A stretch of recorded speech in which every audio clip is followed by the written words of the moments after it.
for an announcement. Assignment also 3 will be due October 9th. Just make sure, because make sure you always go through, just keep plugging along on the list as far as week by week, and then when lecturers, and we have Dr. Rabab Abdulhadi do it. So give her a hand.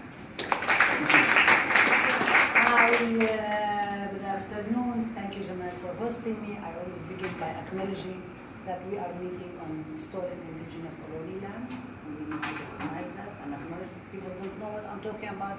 Raise your hands. I'm more than happy to respond. If you can take your notes down, and then we can, any questions we can follow up later. Is it possible to connect and show the AMED thing on the back? Is it possible to do that, or we can? Yeah. Okay, just from the page of the university website, and we are live streaming online. Okay, so let me just hear from each one of you. I just want to know who you are. Just say your name, what major, minor you have, what year are you at San Francisco State, and why are you taking this class? So we start with you. Yeah. And please speak loudly. My hearing is quite challenged. Yeah. My name is Danny. Danny? Danny. Danny. This is my first year, and my major is Okay, so you're not minoring in energy. Okay, so I'm going to be giving you for the AMED minor. I mean, this is it. Okay, yes. my name is Sabrina. Can you speak louder, please? Don't be shy. Yeah. My name is Sabrina. I'm a second year, and my major is political science, and I'm minoring in AMED. My name is Leslie. I'm majoring in Latina Studies, and I'm in first year. And I'm taking this class because I wanted to be more of a part of the conversation of Muslim leaders. Part of the conversation. So you will be considering. Yes. Yes. I'm Nikki. I'm a second year. My major is marine biology. Marine biology. Yeah. And then I'm just taking this class because my family's from the Middle East. I feel like Iran. so I feel connected, and I think with everything going on now, it's important to learn more. My name's Cole.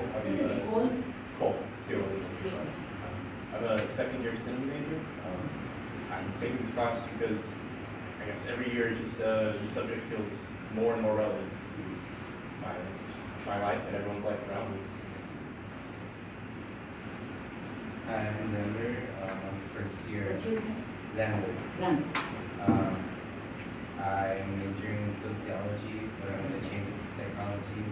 And I'm taking this class because I feel like any race and resistance class is very interesting, and it's always going to be something important to me since I've been discriminated against on the basis of my race, and I want to learn more about Which is other people's history. Latinx. Yeah. Yes. My name is Christina. I'm a second year, and my major is business and accounting, minor in political science. And I wanted to learn more and expand my understanding of this. Yes. Yes, please. Yeah. My name is Arzo. I'm a Arzo. Arzo. Arzu. Arzu. A-R-Z-U. A-R-E-Z-O. I'm a freshman, and I just took this class because I'm Muslim, so I felt connected to it. Because I'm a Muslim, so I felt connected to it. is your family also from Iran? No, The association just got formed. yeah. Yeah. Okay. Yes. I'm Lily. This is my first year. My major is political science, and I'm just joining the class to know more about the subject. My name's Jude. I'm a How do you Jude. This is my second year. I'm a creative writing major, and I took the class because I want to be more aware, especially in today's political climate. In Africana Studies, and this class just to like learn more about like the histories of like Arab and Muslim. Yes. I'm Sonia, I'm a first year. Sonia? Yeah. I'm an undergrad major, but I want to do psychology or sociology.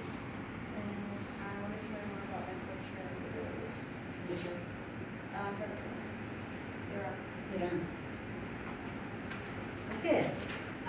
Thank you so much. And you met Jaime last week because he lectured. He's my partner.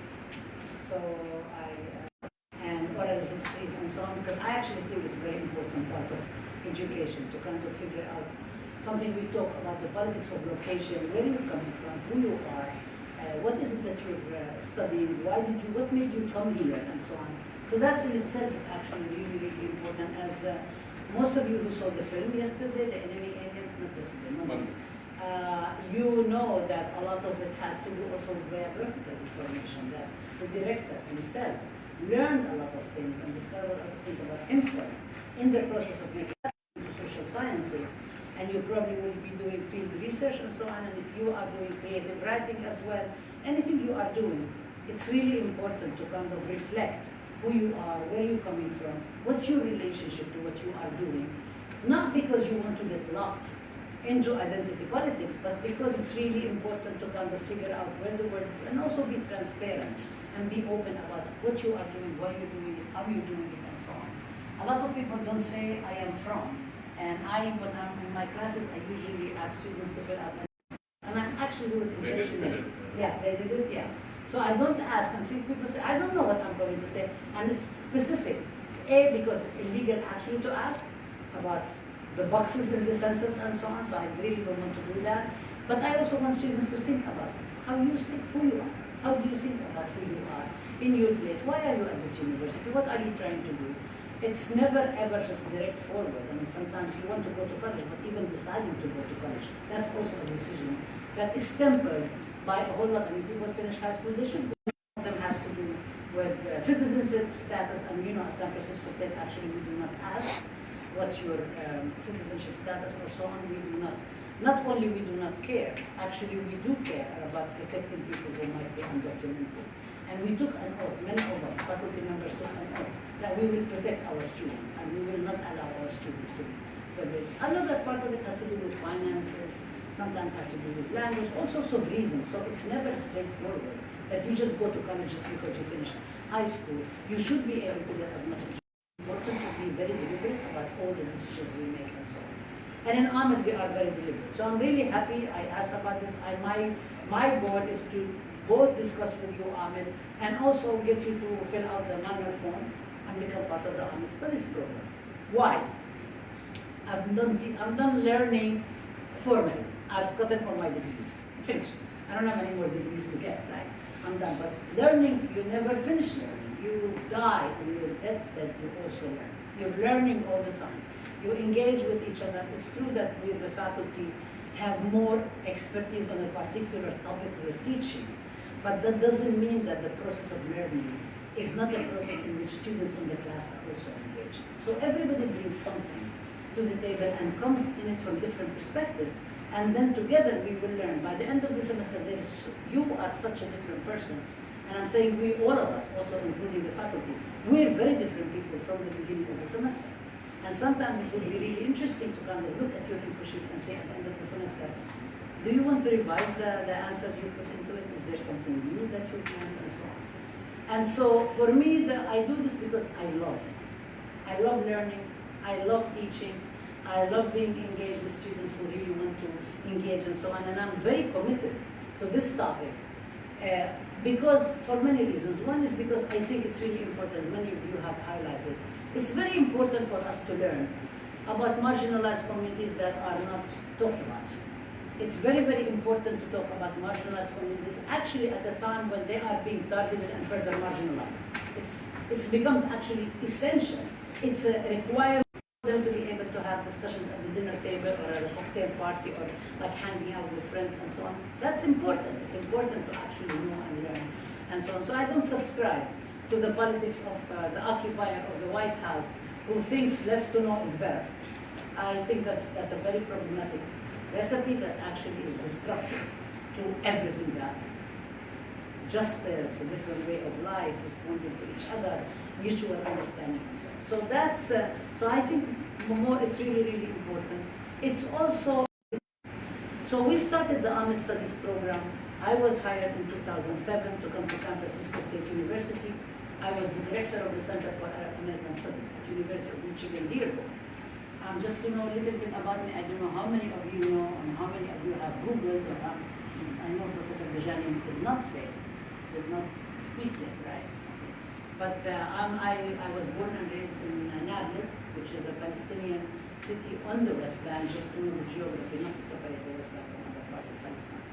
And that's where I finished my high school. So at many universities, including American University in Cairo, Birzeit University in Palestine, Yale University, from which I received degrees, Hunter College, from which I received my undergraduate degree, which I loved. Amazing, amazing experience. I had great professors. And also at the University of Michigan and now San Francisco State University. And I did a postdoctorate at New York University, so I taught there as well. So I've been in many places and I've met students at public universities, private universities. And I'm of the opinion that when we teach at public universities, maybe we even need to give it more the resources that private universities have. You have larger classes, you don't have counselors one-on-one as much as you need to. You do not know about fellowships and scholarships and opportunities and so on, unless you actually go seek them out yourself. Or you have a counselor who actually finds an interest in the students. So in terms of Arab, Palestinian, Muslim communities at San Francisco, there isn't sufficient support on the university by the administration for the program or for the students who do this stuff. I said, like, there are a lot of things we can discuss, also current affairs if you are interested. Yesterday was the elections of the Israeli government, and so that is one thing that we can talk about. The gentleman of Palestine students last night in God's organized an event for that, to be able to talk about it, as well as the anniversary of the Sabra and Shatila massacre of Palestinians in Lebanon. So there is many reasons why this is really important, but I want to talk about also AMED Studies, how it began and why is it that we formed the program. And I'm going to leave some of the history maybe before I involved in that.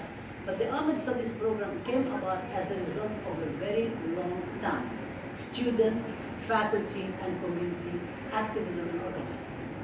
Even though it's necessary, even though students really need to learn about this, it's very similar to how the College of Ethnic Studies came about.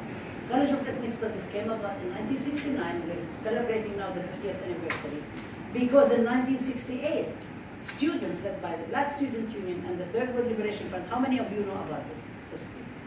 Led by the Black Student Union, the Third World Liberation Front, basically said that what we are learning is not teaching us about who we are, it's not teaching us about our communities, it's not even validating the experiences of our communities, and it's being taught about, not for or by.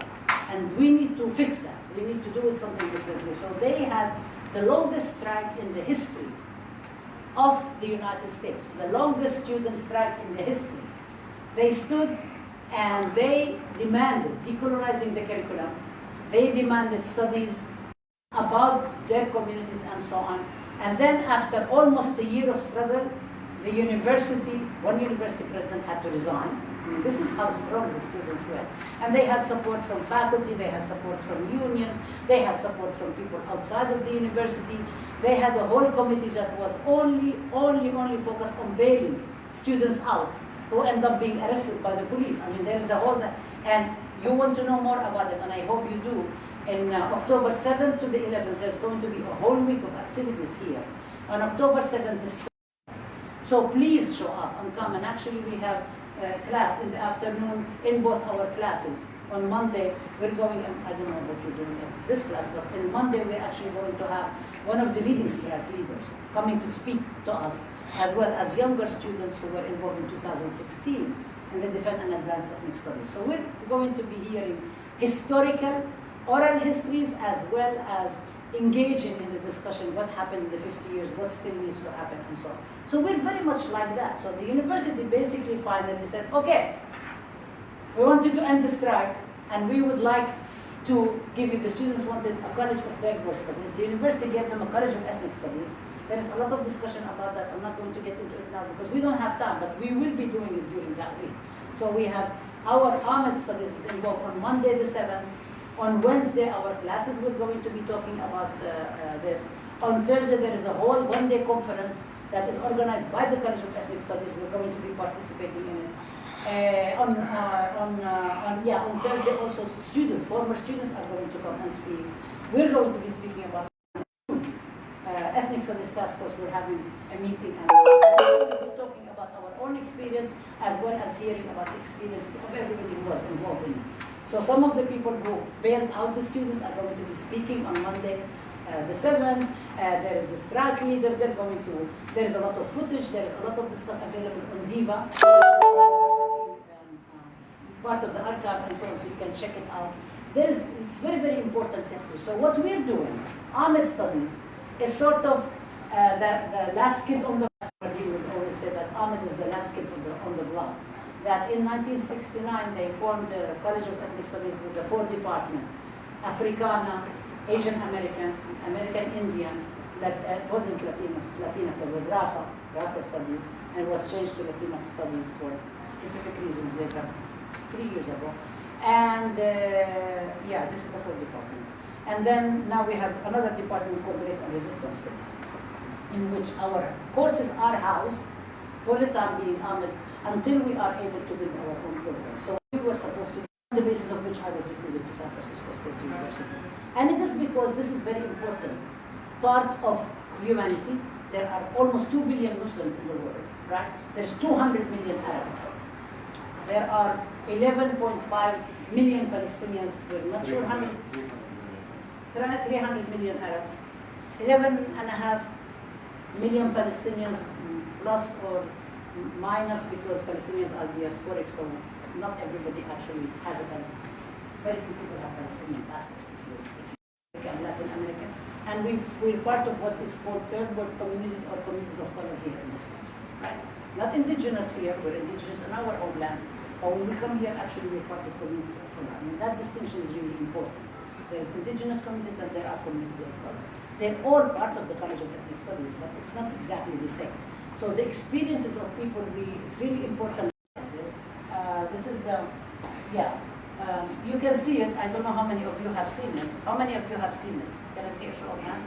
Okay, the rest of you, when you're walking out, go back by the bookstore entrance of the Cesar Chavez Student Center, and it's right there.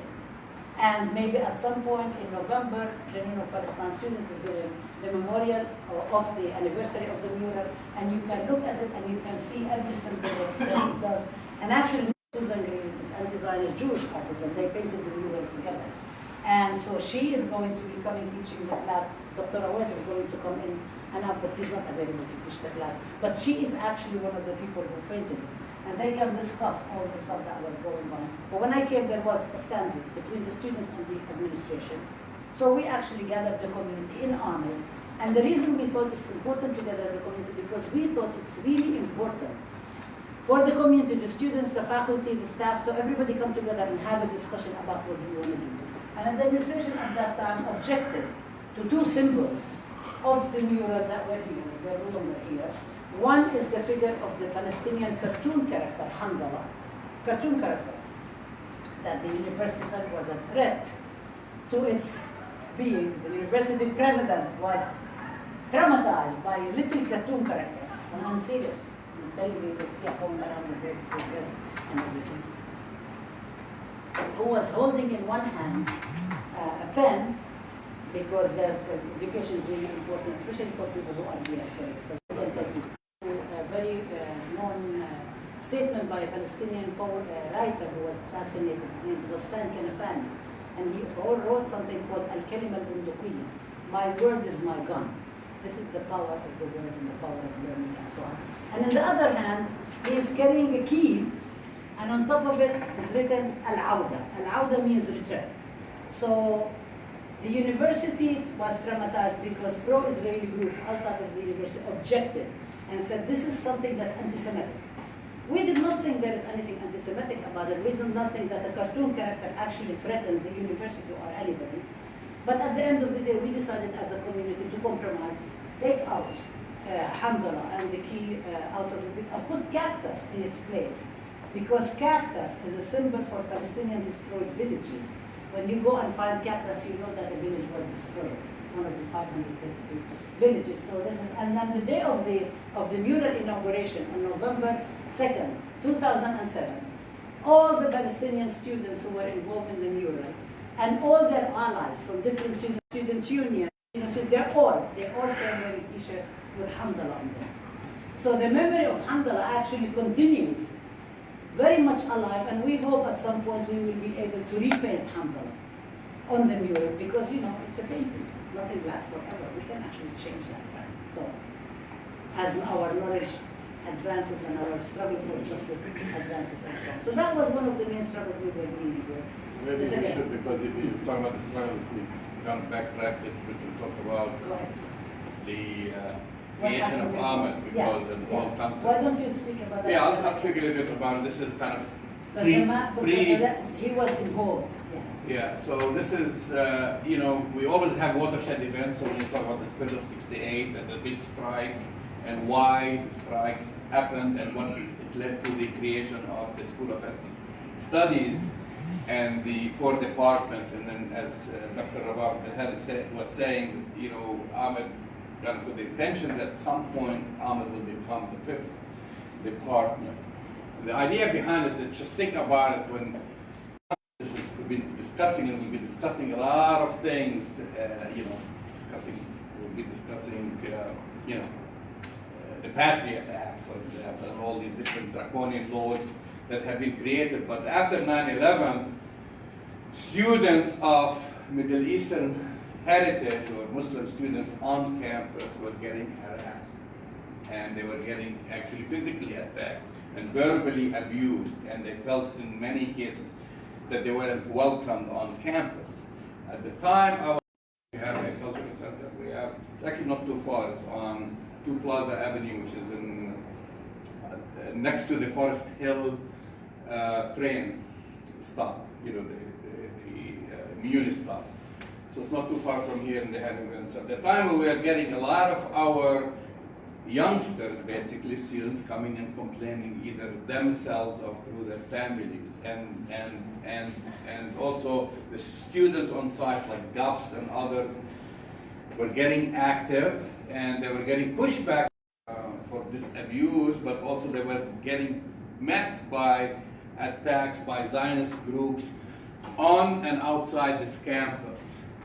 So there was a lot of tension going on this campus, and several incidents. I don't want to even tell you all about the incidents that happened. So at some point, a task force was created by then President Corrigan to start the discussion about these events and these, trying to find.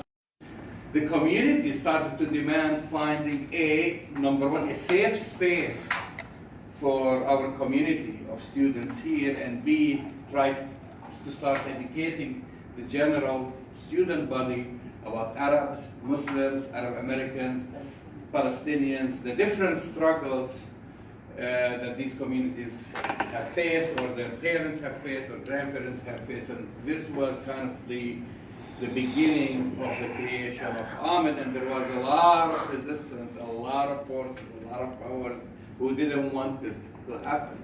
And in fact, it's still ongoing. And even the creation of the task force. Yeah, so the creation of the task force. So at the time, I was invited at a later stage to the task force. I was the president of the Cultural Center, and I was at the same time a commissioner at the City of San Francisco, first as the chair of the Immigrant Rights Commission, and then later on appointed by then Mayor Gavin Newsom, our current governor, to be the Human Rights Commissioner.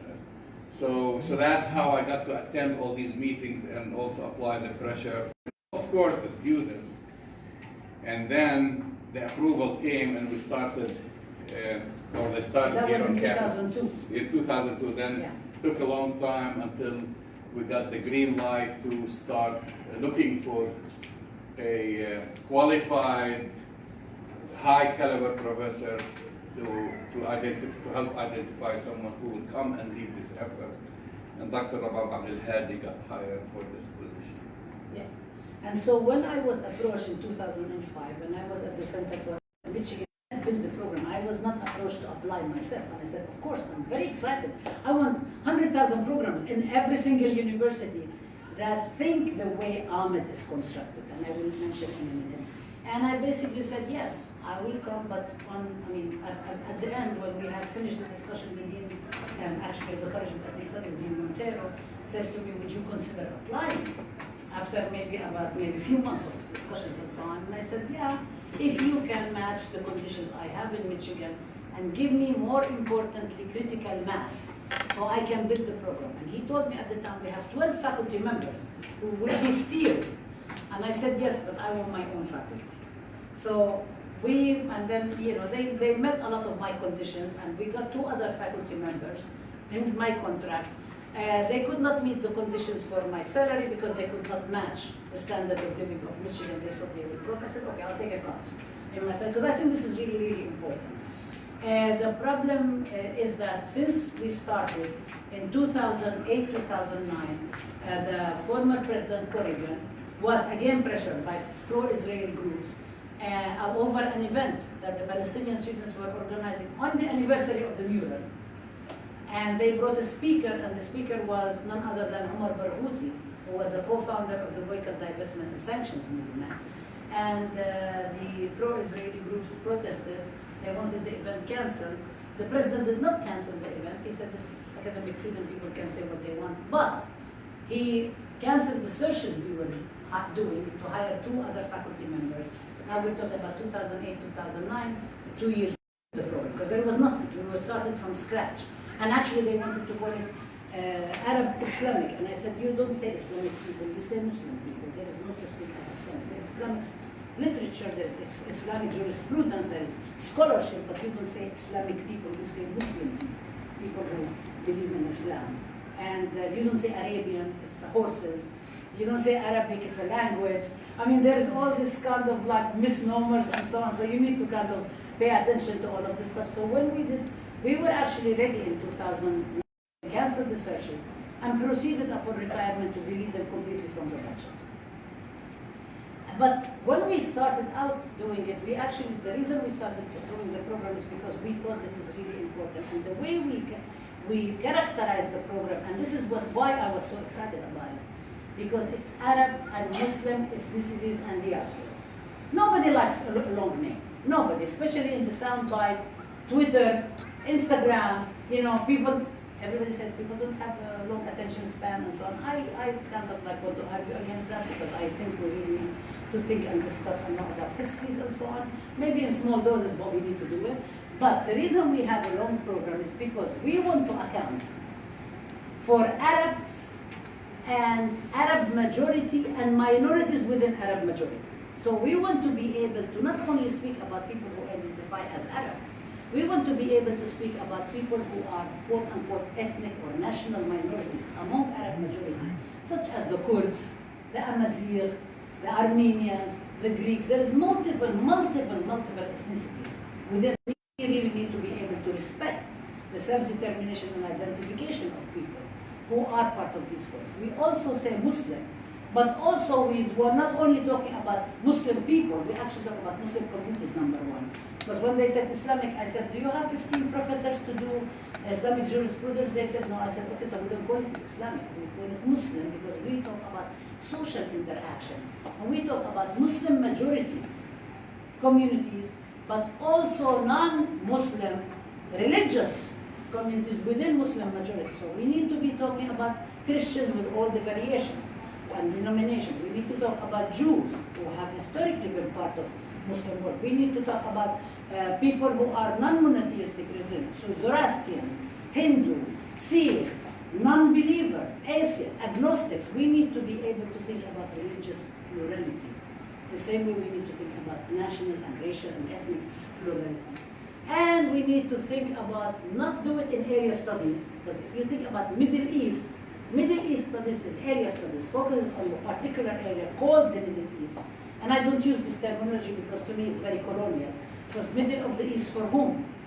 People who are in the region think that they are at the center of and they are at the center of their own universe. So Middle of the East or near of the East is actually geographical approximation for people who are looking at the region from outside, right? And so it is, I don't use, so I have a problem with that, even though I'm a member of the Middle East Studies Association, I have a lot of colleagues and so on. But I think it's counterproductive. And it emerged in the 50s, Middle East Studies, specifically as part of area studies by the US State Department to study areas. I mean, this is why area studies was created. So we didn't want to kind of like put ourselves in area studies. And area studies specifically says that you can only study, let's say Palestine, only within whatever is seen as the geographic boundaries of Palestine. You can study Iran only within Iran. You can't talk about Iranian diaspora. You cannot talk about all the variations. You cannot talk, this is only particular area. So you actually, once you cross the borders to whatever is defined geographically at that particular place, you can talk about it. And it doesn't really work, because if we are talking, I didn't want to only do Arab American or Muslim American, because I also thought that this was another area study. American studies is another area study. Actually, area studies doesn't get called that way, but it is area studies. I wanted us to think about, people always is very tentative to say what's home and what's homeland. Your home may be San Francisco, but your homeland may be Iran. You may be in Iran, but your home could be San Francisco. You could go back and forth. So I wanted us to think about transnationality. Not transnational, people moving between different worlds. And all of these things are always tentative and unfixed. Because people like to do boxes, and compartmentalize things and do things like maybe multi-dimensions, 3 dimensions or whatever. But I think there is complexity. So we wanted to talk about diasporas and we wanted to talk about ethnicities. That's why the name of the program is very long. And if you look at the minor proposal, the way we're defining it, we are very clear about this. We're also very clear about the program. The program is justice-centered.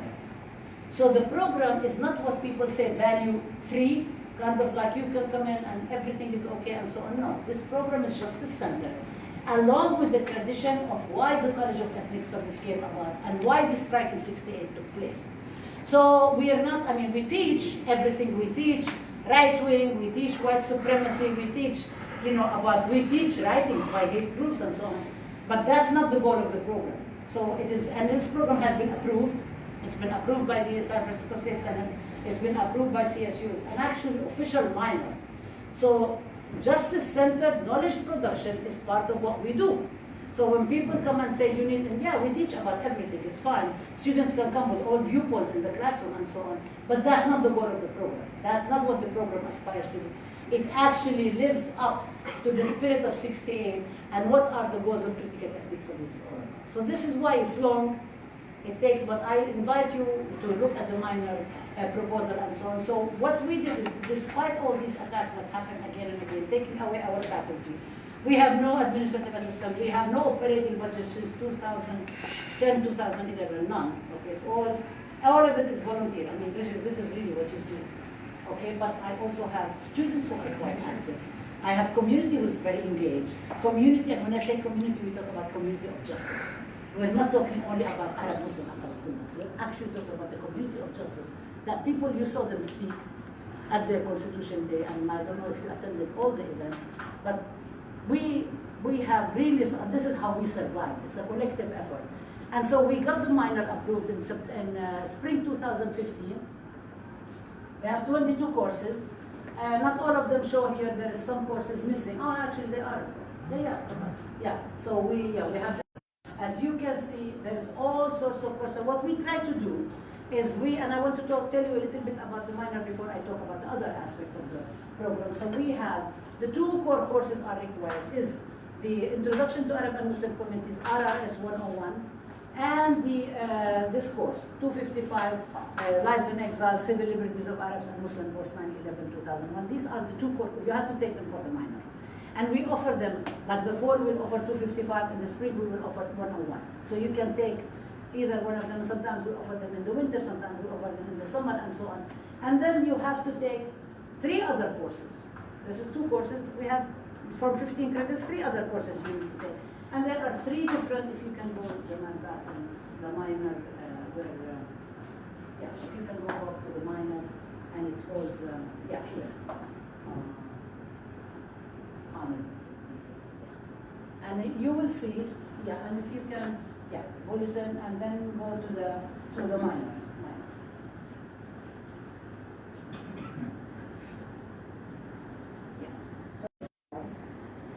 Then you go, and then we have electives, 9 other units. Okay. So one section is Arab and Muslim histories, identities, and cultures. This is humanities track, and all these courses will under it. Okay. So one of the we will be next semester. We're going to be having now we have 310 now. Next we have 420 now. Next semester we're going to have 430. Professor Dajani is going to be teaching. Keep going to that, if you don't mind. And then we have mapping Arab and Muslim communities, comparative ethnicities and diaspora. So it's critical-based track, right? So these are the courses that we will have. We are offering actually now. I'm offering 310, which is Arab revolutions and social change, comparatively. And in the summer we're going to offer Islamophobia. We're offering now for 35 national security and the racializations of Arabs and Muslims. And I'm going to be teaching 620 colonialism, imperialism, and resistance. 630 Palestine ethnic studies perspective next semester. And this semester I'm teaching 655 comparative border studies Palestine and Mexico. And then we have the third part, gender and sexuality. We will have next semester we're offering 566. Okay, so this is what we have in every track, and we're developing more courses. So we developed the Saeed course, and we have a lot of, really, and the way we do it is because we only have one faculty member, tenure track, me. Okay, what I do is I basically start mobilizing and lobbying and demanding that we need more courses and so on, and I'm able to get people like prominent people in the community, like Professor Dajani, who's a Peabody Award-winning journalist, to be able to actually take some of their time and come teach with us. We have Dr. Hadel Bazian, who's a leading scholar and activist in Islamophobia studies. He's actually the founder of the Islamophobia Documentation and Research Project, who's teaching our other course. Next semester, I said that the mural course is going to be taught by Dr. Susan Green, who herself was one of the co-muralists, and actually in the 80s was one of 4 Jewish muralists who actually went to Palestine and painted murals on the inside walls of community centers and so on. And she did the Oakland mural, she's involved in the Clarion Alley mural, this is like a wealth, and she really, and the efforts of the students and of supportive faculty, the union, in order for us to be able to continue. So we've done the minor, we have the courses, we have a program going on, and the way we do it is we plan it so for within 2 years you can graduate. So you can actually get all the requirements and so on. We also created something called the Edward Said Scholarship, because we have Professor Said, and this is for students who are taking AMED courses, who are in AMED, can apply if they have above 3.5 GPA, and if they are modeling with Edward Said. Now, if you don't have 3.5, you need to get your GPA up, because this scholarship is not based on need, it's based on merit. So if you've done it already, you can apply for it, and we are going to be offering it this semester, so students can apply for it, and we will offer it also in the spring, and it's actually quite prestigious. So we have only 3 people have gotten it so far. So it's not, you really have to, it's not a very difficult application. It's quite simple, but you just need to go far. So you can check it out, and we will send it in collaboration with Al-Najah National University, which is the biggest Palestinian university. And we got that approved. All the T's were crossed, all the I's were dotted, and we got it approved, and it already passed. And now there have been also pro-Israeli groups trying to undermine it, demanded that the president of the university cancel it. It failed because it's been vetted, it's been approved, it went up, so the president signed it, it was approved by the Senate, it was approved by the committee here, it was approved by the president, by the chancellor's office, and so on. It can be undone. They can try, but it can be undone. But it is difficult to actually navigate an existence of a program when you constantly have attacks again and again and again. And I'm going to stop in a minute and just maybe Professor Dajani can speak about some of the stuff, but I want to say also other things that we do is we have open classrooms. So a lot of the classrooms, we open them up to the community. We bring scholars and activists from the community who have also knowledge that is not only vested inside the university. So people can come and share. For example, we had a very big event last semester of the strikers of 68. And if you had, this is the official one. This is the university website. We can go after. But it's on a Facebook page. It's called AMED Studies at SFSU, and we have everything live streamed. So if you want to see what the strikers said in October 2018, it's on the Facebook page. You can watch it. You can learn about it. And we do this because A, we have no resources. So it's not like we can actually video and edit and then post it and so on. We do it right away, okay? Then we also have nothing to hide. I mean, even if people make mistakes, all the time, so that's okay. It's a part of critical knowledge. And three is because we want to reach out as many people as possible. So sometimes we have people from South Africa joining us. Sometimes we have people from the Philippines joining us. Sometimes, I mean, from all over the world, people will pop up on the screen and they're watching and engaging and making comments and so on. And then we also kind of like break the borders between community and university, which is one of the goals that we have for this program, to kind of like really be engage with our communities, engage with. The last thing that we are going to do, and I'm hoping that the university is not going to block it this time, is that we really want to do a study abroad program in Palestine. So this past summer, we applied last year for it, and we went through every single group the university placed on us, including things that were not placed on other study abroad programs, because it's called Palestine, of course, right? And so we did everything, and then at the end, when we were about to do it, they came and they canceled it. And then they claimed that there were administrative mistakes, but then it was too late to do the insurance. So now we're asking, and it's going to be accreditation. So if you end up joining it, actually you can get credits for it. And it will be one of the amazing experiences, because in the past we organized both delegations to Palestine. So I was one of the people who organized the delegation on which Angela Davis went to Palestine. That was the only time she ever went to Palestine, and you know who Angela Davis is, right? Look at yourself. Ah, okay.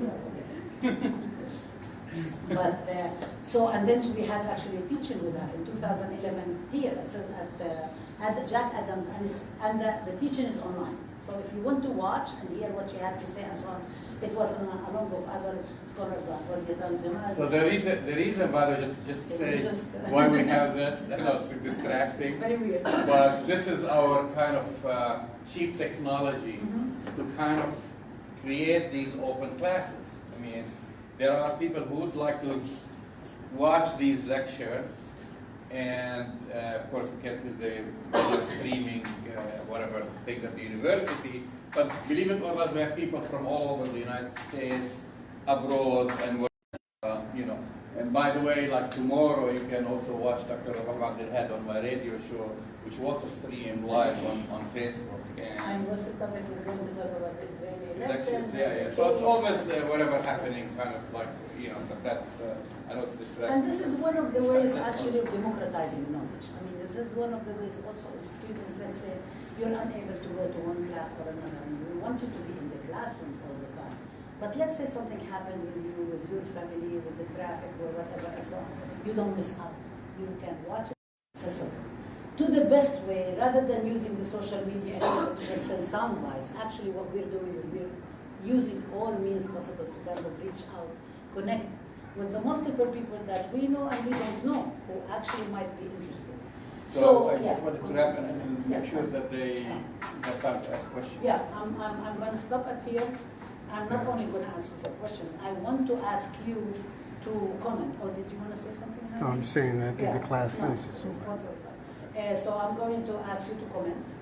And if also, if you have any questions, critiques, and I'm going to pass around the phone, and I would really hope that you would declare a major in AMED Studies, because it's very, very exciting. It's a lovely program. I mean, really, I wish I had that program when I was going to college. And I'm not saying that because I am the director, because I believe in it, and I think it's very, very exciting. So. It's not going to be a democracy. I'm going to call on you, so I'm going to go. I'm violating all the rules of right. So let's just start across. You know, let's start with you and going Sabrine, and then going. Yeah. Question, comment, whatever, and then pass the baton to the next person. So the people who are in the back, they have an advantage. So think of questions. Yeah, prepare yourself. She's like the guinea pig. Sabrine. And you have to speak loud. What's your comment? Any comment, any reaction? You have to say something. So, do you want to pass? Come back to you? Daniel. I was just And loud, please. I was just astonished that they saw the Palestinian cartoon as such an art, and I wanted to know, like, how did they know what it meant in the first place? Oh, they looked at the graphic itself, and they basically like selected one in which Hamdallah is throwing a stone. Like, you know, this was also at the time when Edward Said was also attacked, Professor Edward Said, for throwing a stone across the borders of, and it basically starts disintegrating from the stone. So it was symbolizing Palestinian resistance with stones against one of the strongest countries in the world. And they thought this was really dangerous and so on. And we keep saying, but a university president is actually scared from a cartoon character of a little refugee boy who has no shoes, no clothes, his collar is tied up, is always Hamdallah is always standing like this, and sometimes like this. And Najil Ali, who painted in the Palestinian cartoon character, who created Hamdallah, was assassinated by the Mossad in London and was himself a refugee. And he actually worked in the Shatila refugee camp, about which we did the event yesterday. So it's kind of like you're afraid of, and then Hamdallah is supposed to turn his face to the world when justice is achieved. So Hamdallah stands for all the wretched of the earth. I mean, when you see Fanon and the Badr al-Ajij, we relate to that. So, I mean, they said it doesn't, when people say something, it doesn't make it true. It just, people who come from a lot of means and connections and so on, and are bullies, and they would like to prevent the truth from, and it lie becomes a reality because people believe the last thing they've heard, not enough, so they create enough noise pollution, so they kept saying it again and again and again. And people kept, that was before I came, kept arguing, why is this threatening? And it was at the end of the day, Corrigan said, this is it, there is a moratorium on the murals, all murals. You cannot have it if you don't remove it. So it was, we had a choice. Do we want a mural without Hamdallah, or we don't want a mural at all? And I was of the opinion, I was one of the people who advocated, let's have a mural without Hamdallah. It's a huge compromise, it's a big sacrifice on our part. But we want to have a mural because we want to make sure that the mural is on the board. It's also, the Palestinian mural was holding up the Native American mural, which is really weird that the Native American mural was the last mural to be installed in San Francisco State. It was punished because they held up the Palestinian mural.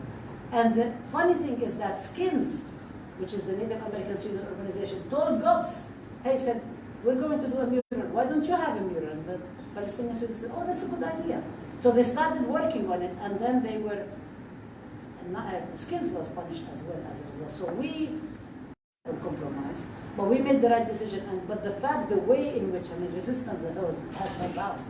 So the next day when the students came wearing the Hamdallah t-shirts, and now every time students do an event, they always have Hamdallah in it. So Hamdallah actually exists even more, that it was erased from, just like Palestine was erased from, there's no country called Palestine, doesn't mean Palestine doesn't exist in our minds and so on. So this was kind of like the same thing. And we hope at some point we will be able, when there is justice prevails at San Francisco State, we can repent.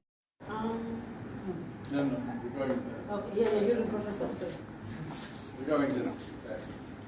I really like the comment that you made with differentiating home and your homeland. Yeah, I just want to say that. And also, I wanted you to expand on why you don't like the name Middle East. Are you listening? Yeah. Shall I do? Okay, so yeah, you heard the home and home. We do comparative border studies, Palestine and Mexico, because we talk a lot about borders, a lot. What does it mean? And it also stems from my own research. I wrote an essay after 9/11 2001 called "Where is Home?" Because I was trying to grapple how to talk about the World Trade Center bombing without actually becoming kind of like constructed as enemy number one, because nobody can actually speak against what was dominantly presented and so on. And I was always thinking about, when you think about what home is, what's home is recognized and it doesn't get considered. So at the time, after 9/11 2001, there was a huge suppression going on in Palestine. But nobody was thinking about it. Everybody, for me, I was always on the phone trying to figure out, my dad was sick with cancer, he died since, and he needed to have an injection. April 15th, he had to have an injection. That's when Israeli forces went and re-invaded Nablus. And it was complete careful. And I couldn't reach my family. I couldn't. The only way you could call somebody who was living outside of the town, and then you call them back, because they can't call long distance, we didn't have WhatsApp and so on and that. And they will tell you if there is something is okay. And he would tell me it's fine. Then my sister will tell me, oh, they're fine, she's in London. I talk to them, but it's like, how come I can't hear anybody's voice? And so to me, I was living in New York at the time. But actually, my mind and my heart was also, I was living in both places at the same time. Sometimes, so home to me was different places. Like I wanted to go home to the place in New York and close the door and feel safe, because it was very unsafe out there. And then also, I wanted to also, I was, it's kind of like, was so I think to me, it's based on my own, and then I talk to a lot of people who actually talk about what is home, where is home, what do we mean by home, and so on. I think it's a very important area to think about, and this is where, when you kind of link it up with Middle East studies, I think it's, I think it's a misnomer, and I think it's a problem actually when you talk about non-Arab, non-Muslim, or people who don't identify as Arab and Muslim, for example, Iran. How do you deal with that? And sometimes people say, for easier, they say, we're Middle Eastern. And then I say, well, when you say Middle Eastern, you're actually applying a terminology that is assigned by the communists, because people in the region never call themselves middle of the East. Middle of the East to whom? I mean, you know, and why East? And what does it mean for West? And kind of like when you think about what happens to the Western Hemisphere, what happens to the Americas? I mean, it raises a whole bunch of issues that negates, and it was specifically created for area studies, for the Cold War purposes. So I mean, I haven't, sometimes people say Mediterranean, but not all the countries are Mediterranean. In the Arab world, like the research, sometimes they say that because they don't want to say Muslim, because not everybody is Muslim in the region. So even the act of naming itself is an act for inquiry and investigation and discussion. And it deepens and makes us more critical to think about it. So sometimes people say, okay, I'll use it, okay. But I want to always hold it tentative and think about it the same way I'm thinking about it. Thank you.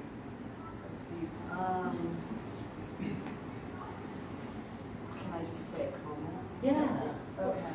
Well, I just think it's not like you two that I've met. You guys both seem really passionate, and it's not like you're just doing it like for the job. Like it seems like you really want people to learn, and like I think that's really cool. Like I admire that. Thank you. This is the time to pass around the minor It's not destiny. You don't. No, I mean you can declare it and then you can change your mind and whatever. People change their minds all the time. It's an invitation. You don't feel coerced, even though I'm really trying to coerce you. You mentioned the study abroad and how this program is still under the umbrella of RSS. I was curious what other long-term goals you have for the AMED program. Yeah, the long-term goal is for AMED to have self-determination and become its own department. In the meantime, as a department in the College of Ethnic Studies, I think we do have an affinity with ethnic studies. My long-term goals, I really would like us to set up an institute, university-wide. And I would like us to actually be present in all CSU campuses. And it might be a program at San Francisco State that is, or department that is connected with other CSU campuses. That's okay, you know. But I really would like people to have more courses. I'd like people to apply not only the topics, but also the approach, the way we're doing it. That's really critical. It brings community and university together. That enables students to engage. You kind of like sit next to somebody who was actually a leader of 68. It's like, wow, you know. And I think it's really great. Like last semester also we brought Madonna Thunderbolt, who is a leader of the American Indian movement, who was the leading elder activist in the Standing Rock against Deepal and so on. She came to our class, she spoke in our class. I mean, that's really great for students, because I think one of the things today is people are very pessimistic about what's going on, given the environment today, the hostility, the attacks on people's eyes, all of the stuff that's going on. So when you actually go and see somebody who's over 70 years old or over 80 years old, actually still believing in it, and doesn't tell you, oh, you're so young, when you grow up, you're going to give it up, and so on, and actually say to you, this is life is worth living. And there is something that we're worth committing to. And it's not, you don't have to drop all your. It's really great to empower students. It's really great to allow students to be able to feel that you are part of this, kind of like, you're not treated like little kids who know nothing, who we kind of like need to kind of plant things in your minds. You know what you want. You know, I mean, the vast majority used to say students need to own their minds. And I would always say to them, can you please implement that?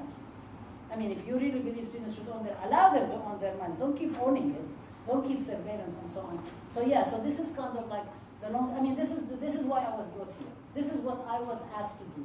So I'm going to continue doing it. I'm not giving up. I am not going to give up. I'm going to continue. I'm going to keep fighting for the program because I think it's a good program. I think we need it. I think it's something that's really exciting. And I think our connections with all sorts of justice-centered knowledge without compromising on knowledge. And you don't have to. It's not only PhDs that make a person, right? We know there are a lot of PhDs that produce knowledge for destruction, right? With nuclear weapons and so on. So I think this is very exciting. I love it, you know, and I think it's really great to have students do that. Sonia?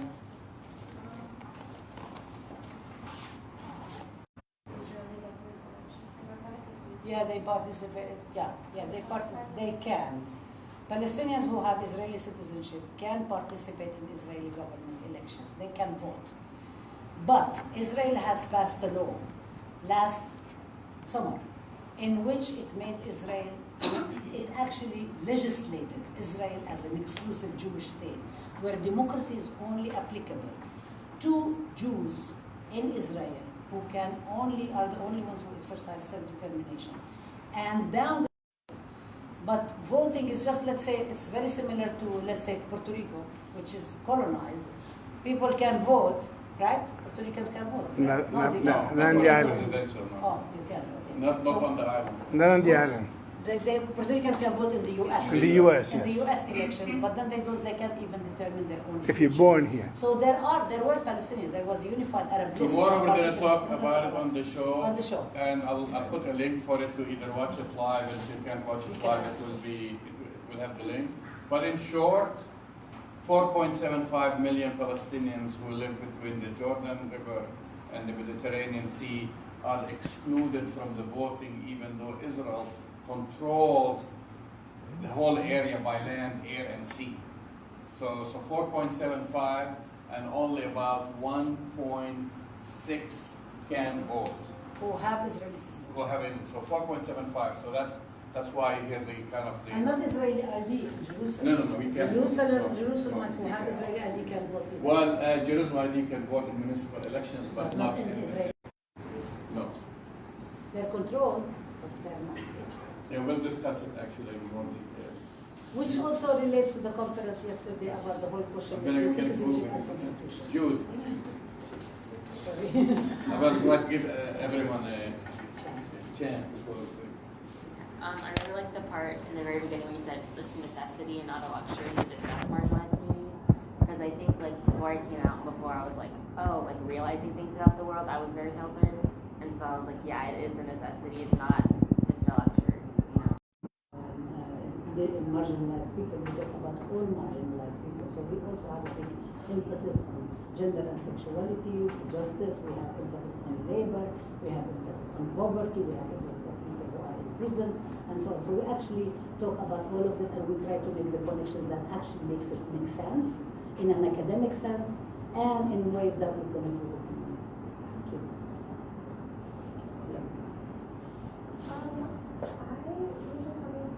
We have like this program here instead of like throughout the US. Like, are there other programs this big? There are a lot of programs, quote unquote, Middle East studies. There are some programs in Arab American, but there aren't a whole bunch of programs that are self-standing, that do what we do. Okay, so a lot of people actually even criticize in the field, scholars, and say, oh, Rabab Abdulhadi wants to do Arab Muslim history and diaspora. First they say it's very long, and then they say, oh, you know, this is kind of like, we should really talk about Arab American. Some people are even advocating Middle Eastern American studies. But there are places, but they're actually the whole scholarship, specifically around Palestine, but also around Muslims, because of Islamophobia, and Islamophobia serving both to undermine Palestine and also to undermine marginalized people, and to stand in for creating laws against quote-unquote terror that then ends up also criminalizing other people, like